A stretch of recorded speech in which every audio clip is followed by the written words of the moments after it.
तो दोस्तों, आज की इस वीडियो में मैं आप लोगों के सामने लेकर हाजिर हुआ हूं जून 2024 का जो हम लोग व्याख्या समझ रहे थे। कुछ बच्चों ने कहा था कि सर जो जून या फिर 2024 का जो पेपर है उससे थोड़ा समझा दीजिए, उसकी जो व्याख्या है। ठीक है, तो ऑलरेडी हम लोगों ने क नंबर की जो व्याख्या है उसको और ख नंबर का है उसको हम लोगों ने समझ लिया है। अगर आप लोगों ने नहीं देखा है तो इसी वीडियो के डिस्क्रिप्शन में आप लोगों को उसका लिंक मिलेगा, आप लोग जाकर वहाँ से बाकी चीज़ें देख सकते हैं। अब हम लोग इस वीडियो में बात करेंगे भारत माता ग्रामवासिनी का, जो ये पद्यांश दिया गया है या फिर जिसके ऊपर व्याख्या पूछी जाती है। तो बढ़ते आगे और हम लोग देख लेते हैं हमारा जो ये क्वेश्चन सॉल्व किया गया था, ये उसी का फॉर्मेट है। तो हम लोगों का 3 नंबर का जो व्याख्या है जिसमें पूछा जाता है ख नंबर भारत माता ग्रामवासिनी, ये रहा। ठीक है, पंक्ति में पूछा गया है भारत माता ग्रामवासिनी, खेतों में फैला है श्यामल, धूल भरा मैला सा आंचल, गंगा यमुना में आंसू जल, मिट्टी की प्रतिमा उदासीनी। ये जो पंक्ति है या फिर जो कविता है, ये कविता या फिर कहाँ किस कविता से ली गई है, तो ये भारत माता जो कविता है सुमित्रा नंदन पंत के द्वारा लिखा गया है। ठीक है, वहीं से लिया गया है। तो इसके संदर्भ में हम लोग देखेंगे यह पंक्तियाँ हिंदी के प्रसिद्ध छायावादी कवि सुमित्रा नंदन पंत की राष्ट्र प्रेम से ओतप्रोत कविता भारत माता से ली गई है। अगर आप लोग चाहें तो ऐसे भी लिख सकते हैं कि ये प्रस्तुत पंक्तियाँ हमारी पाठ्यपुस्तक MHD 1 में संकलित जो हमारी बुक है जिसका नाम है MHD 1 हिंदी काव्य विविधा में MHD 1 नहीं, MHD 2। ठीक है, आधुनिक हिंदी काव्य में संकलित भारत माता नामक कविता से लिया गया है। ये पंक्तियाँ हिंदी के प्रसिद्ध छायावादी कवि सुमित्रा नंदन पंत की राष्ट्र प्रेम से ओतप्रोत या फिर जो राष्ट्र प्रेम से जुड़ी हुई है। इस कविता में कवि ने भारत माता की परंपरागत छवि को बदलते हुए उसे ग्रामवासिनी यानी गांव में निवास करने वाली माता के रूप में चित्रित किया है। यहाँ पर जो कवि हैं हमारे सुमित्रा नंदन पंत जी, उन्होंने कहा है कि ग्रामवासिनी का मतलब हो गया ग्राम में वास करने वाली हमारी माता। तो यह कविता आधुनिक यथार्थवादी दृष्टिकोण से भारत की सामाजिक, आर्थिक और राजनीतिक स्थिति पर संवेदनशील टिप्पणी करती है। यथार्थवादी मतलब हो गया जो सत्य घटना पर आधारित होती है। ठीक है, तो हमारे स्वतंत्रता के बाद हमारे जो भारत के जो गांव हैं वो अभी भी उसी अवस्था में हैं जो स्वतंत्रता के बाद था। थोड़ा बहुत इधर उधर चेंज हुआ है, लेकिन यहाँ पर जो सत्य चीज़ें हैं वही दिखाई गई है। तो प्रसंग में लिखेंगे कि इस कविता की रचना स्वतंत्रता संग्राम और उसके बाद के ग्रामीण भारत की बदहाल स्थिति के परिप्रेक्ष्य में ये है रचना की गई है। जहाँ एक और भारत को स्वतंत्र राष्ट्र के रूप में देखा जा रहा था, वहीं दूसरी ओर गांव की गरीबी, भूख और उपेक्षा ने भारत माता की गरिमा को धूमिल कर दिया था। एक और तो भारत माता या फिर भारत जो है वो स्वतंत्र हो गया है, लेकिन दूसरी ओर जो भारत के गांव हैं वो दुख, गरीबी, भूखमरी से जी रहे हैं। वहाँ के लोग जो कृषक हैं या फिर जो भी गांव में रहने वाले व्यक्ति हैं। तो ये कवि चाहते हैं कि भारत माता को केवल देवी या स्तुति की वस्तु न मानकर सजीव, श्रमिक और श्रमशील माँ के रूप में पहचाना जाए। व्याख्या के तौर पर अगर हम लोग बात करें तो एक एक लाइन की व्याख्या करेंगे हम लोग पिछले वीडियो की तरफ। भारत माता ग्रामवासिनी का मतलब हो गया कवि यहाँ भारत माता की वास्तविक छवि प्रस्तुत करते हैं और कहते हैं कि वह शहरों की रानी या सिंहासन पर बैठी हुई देवी नहीं है, बल्कि गाँव में रहने वाली एक सीधी सादी मेहनतकश माँ है। भारत माता को इन्होंने एक माँ का दर्जा दिया है। यह पंक्ति एक वैचारिक क्रांति का भी उद्घोष करती है। वैचारिक का मतलब हो गया चारों तरफ से ये एक उद्घोष, क्रांति का उद्घोष करती है, शंखनाद करती है, जिसमें राष्ट्र की पहचान गांव के किसान, मजदूर और स्त्रियों से जोड़ी गई है।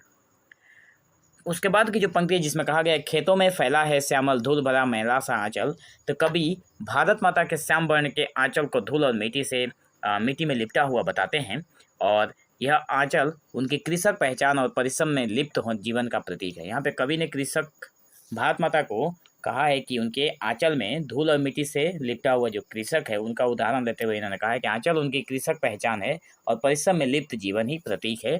कि गांव के जो लोग होते हैं वो मेहनत कश होते हैं, मेहनत करने के बाद ही उन्हें सफलता अर्जन होती है, चाहे कोई भी क्षेत्र हो, चाहे कृषि कार्य हो या फिर कोई भी आपको सरकारी जो भी क्यों न लेना हो। तो कहा गया है कि यह आंचल उनकी कृषक पहचान और परिश्रम में लिप्त जीवन का प्रतीक है।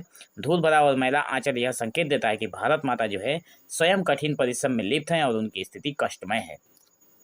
आगे की जो पंक्ति है उसमें कहा गया है कि गंगा यमुना में आंसू जल। यह पंक्ति अत्यंत मार्मिक बिंब प्रस्तुत करती है। क्यों प्रस्तुत करती है? क्योंकि गंगा और यमुना जो कभी भारत की जीवनदायिनी नदियाँ मानी जाती थी, गंगा यमुना जो हैं, ये दोनों नदियाँ बहुत बड़ी नदियाँ हैं और ये जीवन देने वाली नदियाँ हैं, लेकिन अब उनमें जल के बजाय माँ के आंसू बह रहे हैं। कभी इन नदियों में जल बह रहे थे, लेकिन आज माँ के आंसू बह रहे हैं। यह गहन पीड़ा दिखा रहा है। ये पंक्ति जो है हमें गहन पीड़ा, निराशा, असंतोष का जो झलक हमें दिखा रहा है। यह एक प्रतीकात्मक टिप्पणी है कि राष्ट्र का जो हृदय है वो रो रहा है।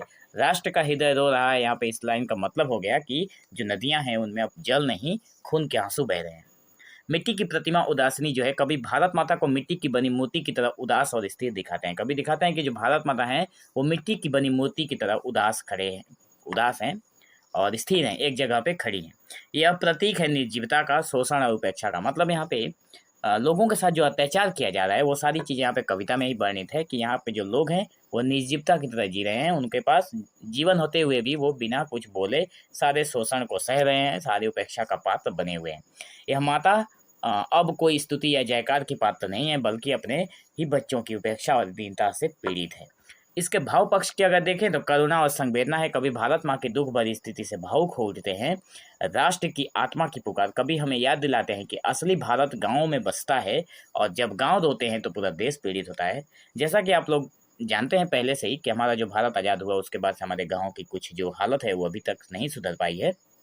तो यहाँ पे कवि बता रहे हैं सुमित्रानंदन पंत जी कि अगर भारत का जो प्राण है वो गाँव में बसता है, अगर गाँव रो रहे हैं, अगर भारत जैसे देश के अगर गाँव रो रहे हैं, गाँव रोने का मतलब है गाँव के लोग अगर रो रहे हैं तो पूरा देश इसका मतलब दुखी है। सामाजिक आलोचना यह अंश राजनीतिक व्यवस्था और शहरीकरण के दंभ पर एक मुख्य कटाक्ष है और नारी के समीक रूप का चित्रण करते हुए यहाँ पर दिखाया गया कि भारत माता कोई देवी नहीं है, वह मेहनत करती स्त्री है जिसे सम्मान से देखना होगा और पूज्य न बनाकर उन्हें सम्मान से देखना होगा। शिल्प पक्ष में अगर बात करें तो प्रतीकात्मकता, जिसमें भारत माता, आंचल, आंसू जल, मिट्टी की प्रतिमा सभी अत्यंत गहरे प्रतीक हैं। चित्रात्मक भाषा की अगर बात करें तो कवि के शब्द पाठक के सामने एक दृश्य चित्र खड़ा कर देते हैं, जैसे हम खुद एक गांव में खड़े हों। ऐसा माना जाता है कि अगर आप इस कविता को पढ़ेंगे तो आपको ऐसा लगेगा कि आप ऐसे ही एक गांव में खड़े हैं जहां पे ये सारी चीज़ें घटना घट रही है और आपके सामने खुद ब खुद एक गाँव दिखाई देगा। ठीक है। सरलता में गंभीरता है। बात बहुत सरल कही गई है लेकिन बहुत गंभीर बातें कही गई है, जिसका मीनिंग बहुत बड़ा हो जाता है। तो भाषा सरल है लेकिन भाव अत्यंत गंभीर और जागरूक करने वाले हैं कि लोगों के चेतन माइंड को जगाने वाले हैं। ठीक है। छायावादी सौंदर्य और यथार्थ का मेल है इसमें, जिसमें पंत जी छायावाद के कवि होते हुए भी यहाँ प्रगतिशील जो दृष्टिकोण है उसको अपनाया है इन्होंने कि किस तरह से प्रगति की राह पर बढ़ा जाए। निष्कर्ष हम लोग इस पंक्तियों की देखेंगे कि यह अंश देशभक्ति, सामाजिक चेतना और यथार्थवादी भावनाओं का संगम है। सुमित्रानंदन पंत यहाँ भारत माता की नई छवि को गढ़ते हैं, मृदुल, कर्मशील, उदास लेकिन सशक्त के रूप में। आगे है, वे पाठकों से अपील करते हैं कि वे इस भारत माता को समझें और उसकी पीड़ा महसूस करें और उसका उद्धार करें, ना कि उस पर कोई अत्याचार करें। ठीक है। कविता आज भी उतनी ही प्रासंगिक है क्योंकि जब तक गाँव की दशा नहीं सुधरेगी, भारत माता के आंचल से धूल कभी नहीं हटेगी। ठीक है।